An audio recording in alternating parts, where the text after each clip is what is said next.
Entonces, cuando uno analiza también otro tipo de gastos, uno dice, bueno, pero el gobierno ciertamente debe abocarse a una reforma fiscal, pero su primera reforma es revisar la calidad y la eficiencia del gasto, porque tú no puedes seguir gastando, queriendo más ingresos y seguir gastando sin medir la calidad y la eficiencia de ese gasto. Las estadísticas del Banco Central de la semana pasada con relación al sector MIPYME, donde reveló que el 85% de las empresas en República Dominicana son informales.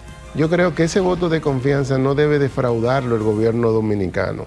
Y el gobierno dominicano, mirando una economía que está creciendo. En Propuesta Semanal, como siempre, es grato recibir a un amigo, a un distinguido profesional de la economía, Jesús Geraldo Martínez. Él fue gerente de la Superintendencia de Banco, actualmente es consejero de un banco privado importante. Y como decía, siempre es grato conversar de economía con un amigo. Jesús Geraldo, bienvenido. Muchas gracias, Ramón, muchas gracias siempre por la invitación a tu programa, siempre honrado. Gracias. Y como siempre, hoy Kenia no está para brindarnos, pero nos sirvieron la tacita de aroma, sabor y calidad del café Santo Domingo. Salud. Salud. Jesús Geraldo, el tema obligado, porque hay temas que se pone sobre el tapete y uno está obligado a tratarlo. Contigo a mí me gustaría más hablar de banco y de macroeconomía. Habrá tiempo, pero es el tema fiscal. Si procede, no procede. Hay quien dice que primero hay que controlar el gasto y después pensar en reforma. Otros dicen que no, que hay un tema de deuda. ¿Cuál es la visión de Jesús Geraldo Martínez de la reforma fiscal, que como quiera va, porque el gobierno tiene una mayoría absoluta en el Congreso? Claro, mira, hay muchas opiniones de distintos colegas, las cuales a todas las respeto. Sin embargo, entiendo que este ha sido el gobierno que ha recibido más ingresos en la historia de la República Dominicana, empezando por ahí. Más de 1 billón de pesos dominicanos a nivel de los ingresos, y así se proyectan, y un presupuesto de 1.4 billones de pesos. Cuando uno analiza el gasto del gobierno, básicamente más del 95% es gasto corriente, si uno ve en la estructura, y de ese 95% de los gastos del gobierno, el 46% están destinados a programas sociales. Un 21% están para pagos de intereses de deuda. Entonces, cuando uno analiza también otro tipo de gastos, uno dice, bueno, pero el gobierno ciertamente debe abocarse a una reforma fiscal, pero su primera reforma es revisar la calidad y la eficiencia del gasto, que es lo que le ha estado señalando el Fondo Monetario Internacional todos los años en el artículo 4 cuando hacen la evaluación de la economía dominicana. Entonces el Fondo Monetario le ha dicho al gobierno, tú tienes que mejorar la calidad y la eficiencia del gasto. Y mejorar la calidad y eficiencia del gasto significa eliminar ese gasto de publicidad de más de 10 mil millones, que con eso se construyen algunos 20 hospitales en la República Dominicana, suprimir instituciones que son redundantes, que hay muchas. Que el gobierno lo prometió. Que el gobierno lo prometió, reducir el tamaño del Estado, mejorar esa calidad del gasto, focalizada a lo que verdaderamente lo necesitan. Eso empezando por ahí, una reforma del gasto requiere el gobierno, porque tú no puedes seguir gastando, queriendo más ingresos y seguir gastando sin medir la calidad y la eficiencia de ese gasto. Luego tenemos el segundo punto, y ahí se puede ahorrar mucho dinero el gobierno, mejorando la calidad del gasto. Luego tenemos el tema de los subsidios. El tema de los subsidios, tenemos 87 mil millones que se van al subsidio eléctrico, solamente de eso. Pero tenemos los subsidios a los combustibles, a sectores que no lo necesitan, sectores de transporte. Entonces, cuando uno mira todos estos subsidios, uno dice, pero también... Pero que muchas veces lo que hacen es que venden ese... Se venden ese subsidio. Entonces tú dices, pero si tengo un desborde de gasto, tengo subsidios que realmente debo revisar y que debería dejar traspasar. Entonces luego tú vienes con las exenciones fiscales a zona franca y turismo, que ciertamente son sectores estratégicos que generan empleo y han contribuido al desarrollo de la República Dominicana, pero ya es hora de que ellos se desprendan y paguen un poquito, contribuyan a que otros sectores como salud, educación, se puedan desarrollar también. Entonces, nosotros tenemos primero que revisar el gasto, revisar los subsidios, revisar las exenciones, pero aparte de eso, las estadísticas del Banco Central de la semana pasada con relación al sector MIPYME, donde reveló que el 85% de las empresas en República Dominicana son informales de la MIPYME. Ese es un problema grave. Entonces, ¿y qué te revela de eso? Que el 55% de la economía es informal. Entonces, tú no le puedes decirle a la economía, a los que estamos pagando los impuestos, que ese 55% no va a seguir pagando. O sea, hay que crear iniciativas que lleven, que atraigan a ese sector informal a pagar a pagar algo para contribuir a la carga y mostrarle que es mejor pagar un poquito y tú estar formalizado y beneficiarte de los beneficios que te da la formalización.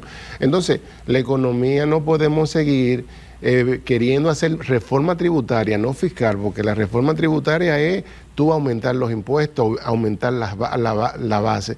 Porque ¿cómo tú le dices, Ramón, a una persona que si se le pone un impuesto a la comida, a la medicina, a la educación, porque hay una paradoja, que el que está comprando un yate, está trayendo un yate, exonerado. Está exonerado por 20 años sin pagar un impuesto y tú estás comprando una medicina, eso es duro.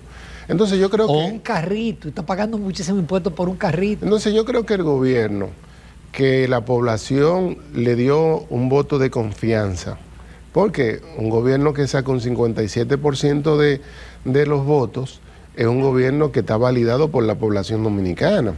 Yo creo que ese voto de confianza no debe defraudarlo el gobierno dominicano. Y el gobierno dominicano, mirando una economía que está creciendo, que están creciendo los impuestos, tanto aduanales como los impuestos de impuestos internos, el ITEBI, debería reconsiderar el aumento de los impuestos a la población. Primero, que revise su estructura de gasto, que revise la estructura de subsidios, que revise la estructura de las exenciones, que mire ver cómo se aumentan las recaudaciones, la ilusión y la evasión de impuestos. Con el tema de la facturación electrónica, eso va a ayudar mucho. Entonces, el gobierno debería sopesar muy bien el aumento de la base impositiva y el aumento de los diferentes impuestos, tanto en toda la estructura, porque hasta la banca, yo vi una propuesta de aumentar el punto 15 a punto 75, casi un 1%, entonces eso va a crear un desincentivo a los bancos de que yo ahorre, porque por cada peso, 1,000 pesos que yo voy a ahorrar, ya no me van a cobrar 1.15, me van a cobrar punto 75, casi 75. Y ese punto 15 para las empresas, o para el que mete cheque mucho dinero. No, para todo. Digo, para cualquier transacción. Para todo, porque cuando una persona le depositan su dinerito de su pensión y hace un pago con su tarjeta de débito, ya le descuentan el impuesto de 1.5%. Entonces, yo creo que la población, si bien... Y el del 10% al ahorro. Eso es demoledor. Entonces, y ahí entonces yo, que vengo de un sector donde es regulado, y tú dices...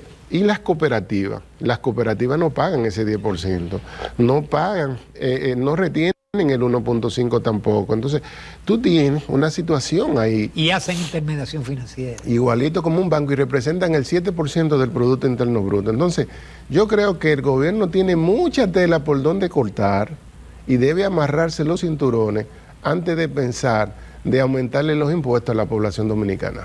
Eso era, y la parte de la sostenibilidad de la deuda. Y tú que hablaste de millones, de billones, bueno, ya la deuda del Banco Central, el estado de certificado, superó hace tiempo el billón de pesos. Y eso, tú vienes del sector, tú sabes que eso sigue creciendo. Por la misma política monetaria y porque el año pasado pagaron 90 y tantos mil millones de intereses, ese dinero hay que recogerlo. Entonces, es una bola de nieve. Mira, ese debería ser una de las principales preocupaciones del gobierno. En aras de ese Prometa 2036, ¿cómo resolver ese problema? Porque eso es un problema que no se ha enfrentado.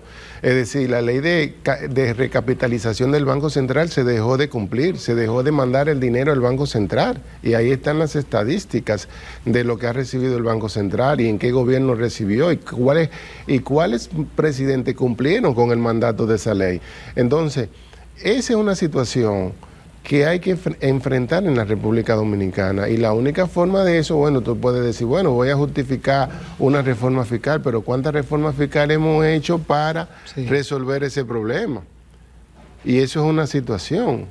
Claro que ahí hay mitigadores, porque con el tema de la inflación se amortigua un poco, los saldos reales se amortiguan, pero hay que enfrentar esa situación tarde o temprano. El gobierno le corresponde de una política de largo plazo, si vamos a resolver este problema en 20 años, como estaba contemplado en la ley de capitalización cuando se contempló así. Y la parte de nuestra deuda, ¿a ti no te preocupa como economista la sostenibilidad, de lo que se llama la sostenibilidad, que es la capacidad del país de poder cumplir con el servicio de la deuda? Cuando analizamos la deuda, ahora mismo está en casi alrededor de 56 mil millones de dólares. La deuda pública, excluyendo la deuda del Banco Central. Deuda externa más deuda pública, 56 mil millones, 39 mil millones de deuda externa y el resto deuda pública interna. Eso representa el 45% del Producto Interno Bruto. Cuando uno analiza la mayoría de los países, ese es el rango que están. Es decir, una sostenibilidad de una deuda de un 45% del Producto Interno Bruto es manejable siempre y cuando el Producto Interno Bruto esté creciendo. Y tú tienes un producto que va a crecer en términos reales en un 5%, y si tú estás proyectando que en 12 años tú vas a duplicar el tamaño del PIB, eso significa que el Producto Interno Bruto va a crecer entre un 7 a un 8% anual promedio para lograr esa meta que planteó el presidente de la República en este año. Entonces yo digo, si el Producto Interno Bruto está creciendo, cuando el Producto Interno Bruto está creciendo, tú estás generando más ingresos, más porque hay mayor dinamismo de la economía, tanto a nivel de los ingresos que recibes internamente como de los ingresos que recibes aduanal externo. Entonces, tú esos ingresos, tú tienes que decir, bueno, yo voy a destinar una parte de eso para el pago de la deuda. Entonces, si el Producto Interno está creciendo, tú no debes tener, y el tamaño de la deuda va creciendo menor, no hay ningún tipo de problema. Pero para eso tiene que tener un déficit fiscal también controlado. Controlado, que eso debe ser parte de la política fiscal, porque cuando el gobierno le plantee a la población la política fiscal, se tiene que poner tope de endeudamiento, porque tú no le puedes decir al pueblo, yo quiero 200 mil millones, pero me voy a endeudar con otros 100 mil millones. No, espérate, gobierno. Necesitamos que tú le pongas un tope a la política de endeudamiento de la República Dominicana, que también fue otro tema que señaló el Fondo Monetario, y ahí están en su carta del artículo 4, que el gobierno tenía que desacelerar el endeudamiento, y de hecho lo ha hecho en el 2024, que es un punto positivo que debo destacar. Sí, porque yo comentaba en el programa que si uno coge todas las cartas del artículo 4, en varios momentos te dicen lo mismo. Sí. Lo de el tema de eléctrico, el tema de las exenciones, el tema de disminuir la deuda. Lo que pasa es que eso se lee entre líneas y los gobiernos se fijan más en los elogios del fondo al país que en la parte donde te hace las recomendaciones. Sí, que tomen eso, que en ningún momento el Fondo Monetario le ha dicho hagan una reforma fiscal. Exacto. Mejor. No lo dice. Exacto. Nunca se lo ha dicho.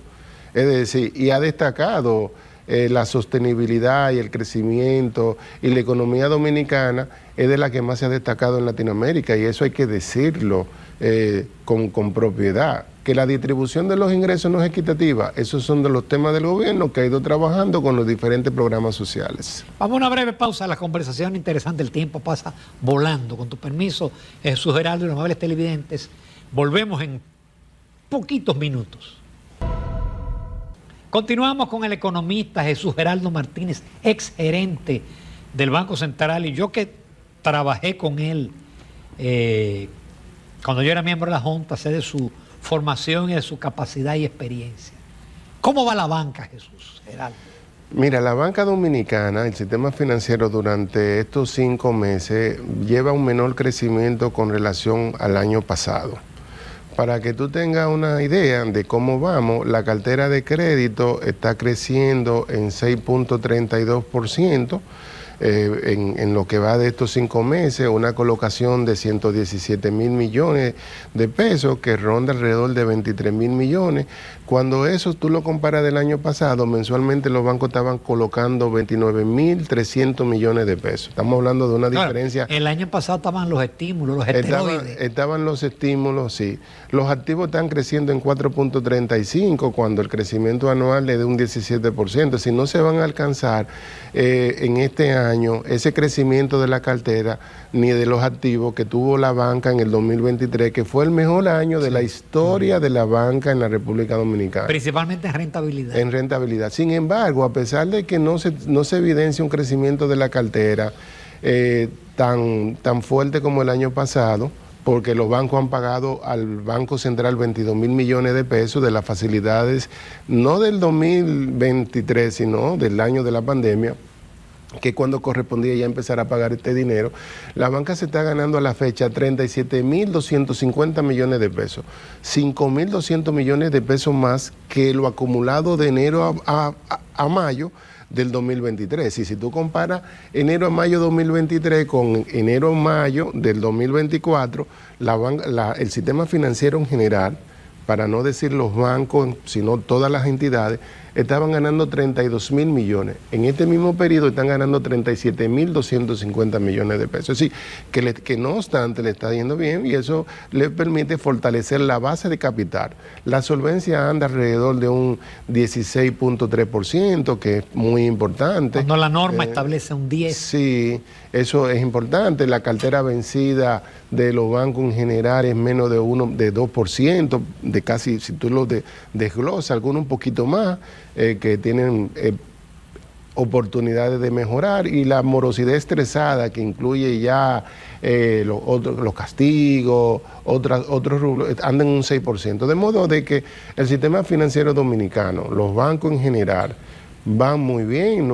De hecho, es el sector que ha tenido mejor desempeño de cualquiera de los sectores y de los tipos de empresas en la República Dominicana, sobre todo por el tema de cómo se manejan los bancos, con un gobierno corporativo fuerte. La banca dominicana ha madurado mucho en los últimos 20 años.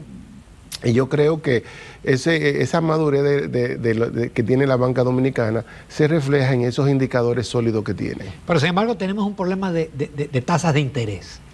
Si a pesar de que se ha mantenido en 7% la tasa de política, hay un problema de liquidez y las tasas están subiendo, las pasivas como las activas. Sí, mira, yo analizando los números, ciertamente si uno compara las informaciones de diciembre con las informaciones de mayo, tú observas que hay una caída de la liquidez del rubro de efectivo, de disponibilidad de 100.000 millones. Pero sin embargo, cuando te va a la cuenta de inversiones, a la tesorería, hay un incremento de 124.000 millones. Es decir, que los bancos lo que han dicho, acá mi liquidez que yo tenía, le pagué 22.000 millones al Banco Central, pero invertí 124.000 millones en títulos de tesorería que tienen rentabilidad.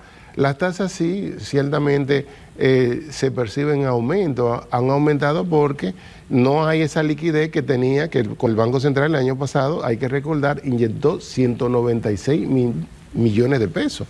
196.000 millones representó el 50% de lo que creció la cartera de crédito de los bancos el año pasado. Entonces, como ya no hay esa liquidez, los bancos han tenido que ajustar su portafolio en aras de que su rentabilidad no se vea sacrificada. Fíjate que los bancos tienen 5.000 millones más de rentabilidad del sistema financiero. ¿Y eso por qué se refleja? Porque han aumentado la tasa de interés. Porque se suponía que para esta fecha de junio, tanto la Reserva Federal como el Banco Central Europeo, el Banco de China, el Banco de Japón, el Banco Central, iban a bajar las tasas. Ninguno han bajado la tasa. La Reserva Federal ya está hablando quizás el año próximo. Y es prudente. Entonces, ya que han hecho los bancos, ajustar las expectativas, decir, espérate, ya no hay aquí expectativas de baja tasa. Entonces, en aras de yo preservar los diferenciales de tasas de interés, preservar también el tema del tipo de cambio, el Banco Central que de por sí es uno de los niveles más bajos históricos que hay entre la tasa de política nuestra y la tasa de la Reserva Federal. Es 1.5. Eso refleja la confianza que tienen los inversionistas exteriores en la República Dominicana. Sí. Porque en otro momento se hubiera provocado fuga de capital. Inmediatamente. De modo que el tema de las tasas de interés no debería ser un tema de preocupación, sobre todo porque el Banco Central ha sido muy cuidadoso en el monitoreo del crecimiento del crédito, de la inflación, que hay que destacar que está dentro del rango meta, 3.99 la inflación subyacente y 3.20 la inflación acumulada de enero a mayo. Entonces, el Banco Central ha logrado su objetivo principal, que es la estabilidad de los precios internos de la economía a través de la ejecución de la política monetaria. ¿Podemos esperar disminuciones de tasas de interés? No lo creo en lo que queda del año. Y la cierta inestabilidad del tipo de cambio que ha obligado al Banco Central a inyectar más de $1.000 millones en lo que va de año. Mira, cuando analizamos las reservas internacionales, con relación a diciembre, las reservas internacionales han caído 1.526 millones de dólares. Pero no es tan alta. Históricamente. Y están alrededor de casi 14.000 millones y han ido creciendo en los últimos 3 meses con relación a lo que... La población tiene que saber que las reservas, así mismo como crecen, ¿cómo crecen las reservas? El Banco Central interviene en el mercado de dinero, compra con sus pesos que tiene, compra dólares y compra dólares y guarda sus dólares. Ahora bien, si como un tema de oferta y demanda, si el mercado demanda dólares para no tener una presión de depreciación del tipo de cambio, se le descontrole la inflación, ¿qué tiene que hacer el banco? Esos mismos dólares que compró, irlo a vender al mercado también. Entonces, esas son estacionalidades que se dan en los primeros meses y sobre todo se ven más marcadas cuando hay años de elecciones. Cuando hay años de elecciones y se analizan las estadísticas, siempre hay una caída de las reservas internacionales previo a las elecciones, y si hay cambio de gobierno, durante esos 3 meses también hay caída de las reservas internacionales, que no es el caso. Entonces, ya las reservas internacionales han empezado a recuperarse conforme a las estadísticas que muestra el Banco Central en su portal web, que son las estadísticas oficiales, que es donde uno debe dar opinión pública. Visto el tema tecnológico, ¿cuál es el futuro del sistema financiero dominicano? Bueno, mira, yo pienso el futuro del sistema financiero, y no del dominicano, sino del mundo, es un sistema financiero totalmente digital, de la eliminación totalmente del papel. Eso amerita un cambio de la ley monetaria y financiera, porque ya ese estatus de entidades como la que tenemos ahora, de que banco múltiple, banco de ahorro y crédito, ya eso tiene que cambiar, ese tipo de licencia, porque ahora tenemos muchas entidades, muchas fintech que están son digitales, que están prestando dinero. Tú tienes un sistema también ahí de valores, del mercado de valores, que también captan recursos y también de alguna forma u otra colocan recursos. ¿Cómo lo hacen? Eso habría que verlo. Entonces, ya la banca digital es un hecho en la República Dominicana. Tu banca en tu celular. Ahí lo que hay que ir ajustando la normativa, como se ha ido ajustando, acelerar ese proceso. Creo que todos los bancos han hecho un súper ajuste, dar mayor educación financiera, porque si tú tienes una debilidad a nivel de la educación financiera, imagínate la educación digital, de tú tomar un celular, hay que trabajar ese tema, porque eso va a reducir los costos también de la banca. Van a haber costos grandes, pero luego van a reducir los costos y eso va a permitir también mayores beneficios para los usuarios del sistema financiero. Pero es un tiro en una app, uno hace transferencias.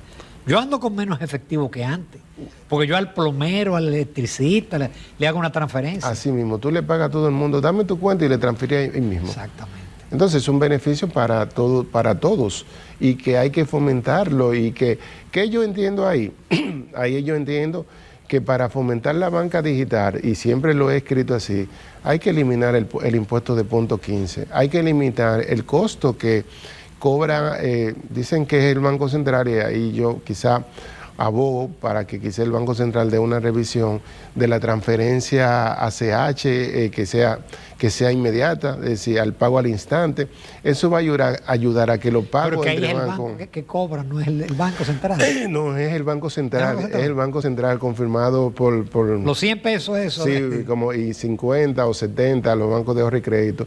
Es como parte de recuperar el costo de inversión del Banco Central.